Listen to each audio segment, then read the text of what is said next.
le thème que nous avons choisi cette année, en 2012, quartiers écologiques en lien avec un réseau nature.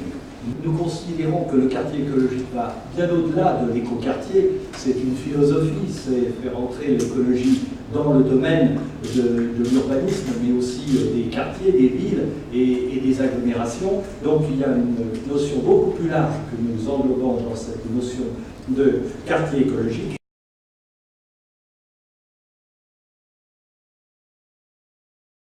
Il y a d'abord le terme de ville qui revient souvent dans les contributions. Bon, nous nous accordons les uns et les autres, comme Robert Rosel à dire, que ce terme de ville est très connoté du passé et qu'il n'y a plus de ville aujourd'hui, il y a des agglomérations, comment faut-il appeler ça? Des conurbations, des noyaux urbains. Il n'y a plus de ville et cette agglomération qu'il faut considérer. Et j'ai noté que la moitié de la population française, et j'ai emprunté ça à Philippe Madec, est habitée des villes de moins de 10 000 habitants. Et donc, il y a, et c'est aussi notre contribution au Grenelle de l'environnement, de considérer que c'est un enjeu très important que sont les petites villes et leurs environnements immédiats communautaires, et que c'est là que doit se porter le développement urbain. Je vous offre un nouveau concept, un nouveau néologisme que j'appelle la rurbanité. La rurbanité, qu'est-ce que c'est? C'est en fait le comportement de ceux qui se respectent, qui respectent les autres et qui respectent la nature. Donc il y a cette trilogie du respect.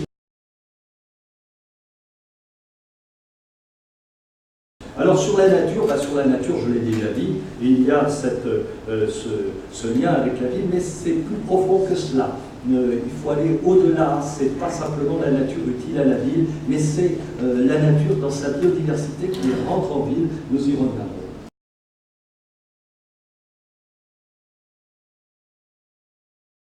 Cette année, les écrits que j'ai pu lire montrent qu'il y a un consensus pour considérer que la maison individuelle, l'immeuble collectif, ce qu'on appelle les choses à densité admise, mesurée, supportée, acceptée, j'ai noté ce terme-là. Il y a une évolution chez les professionnels que j'ai pu noter, vous y reviendrez bien évidemment là-dessus.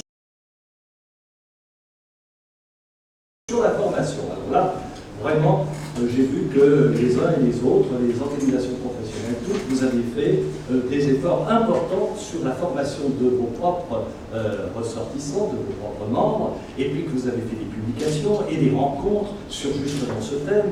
Alors bon, je cite au hasard l'habitat individualisé en ville de l'UMF avec le CERTU, la revue À Vivre, et écologiste avec le Conseil national de l'ordre des architectes, écoquartier, quartier durable avec le Conseil national de l'ordre des géomètres experts, qui d'ailleurs est une des professions, la première peut-être à avoir un agenda 21, le guide de l'éco-aménagement avec écoquartier en exemple avec le SNAL, et puis des concours comme les trophées de l'aménagement. Il y a énormément de choses qui se font.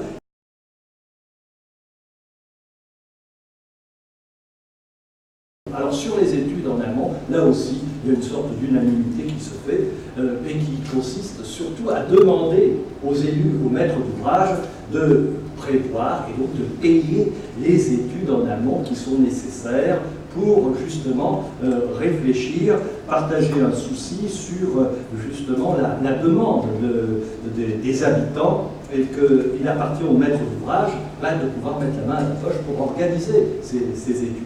Et de même que pour la gouvernance, de la susciter, et de la susciter avec un certain nombre de moyens pour qu'elle soit pour qu'elle puisse mieux prendre en compte les réflexions et les suggestions des habitants.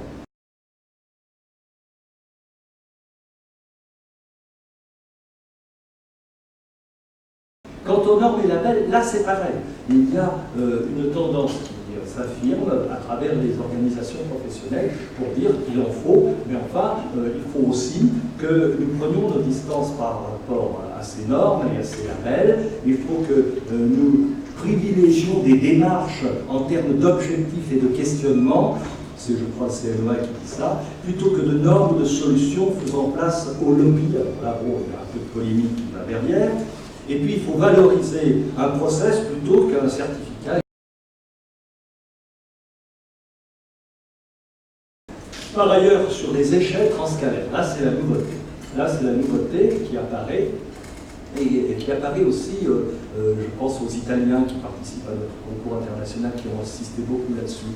La conception d'un quartier ne doit pas être faite de façon isolée, comme par le passé assez récent, nous avons l'habitude d'avoir. Il faut intégrer les différentes échelles pour pouvoir aménager une partie de territoire. C'est-à-dire que, ça peut sembler une évidence, mais une partie de territoire ne peut se penser que dans ses relations avec des territoires plus grands. Et c'est vrai que lorsqu'on intègre la nature dans ce qu'on appelle improprement la ville, mais nous n'avons pas trouvé d'autre expression pour se faire comprendre, c'est vrai que c'est important d'avoir ces différentes échelles. L'esprit écologique doit aller dans la rénovation urbaine, dans les centres-villes, dans tout ce qui caractérise justement la vie dans nos cités, dans nos ensembles urbains.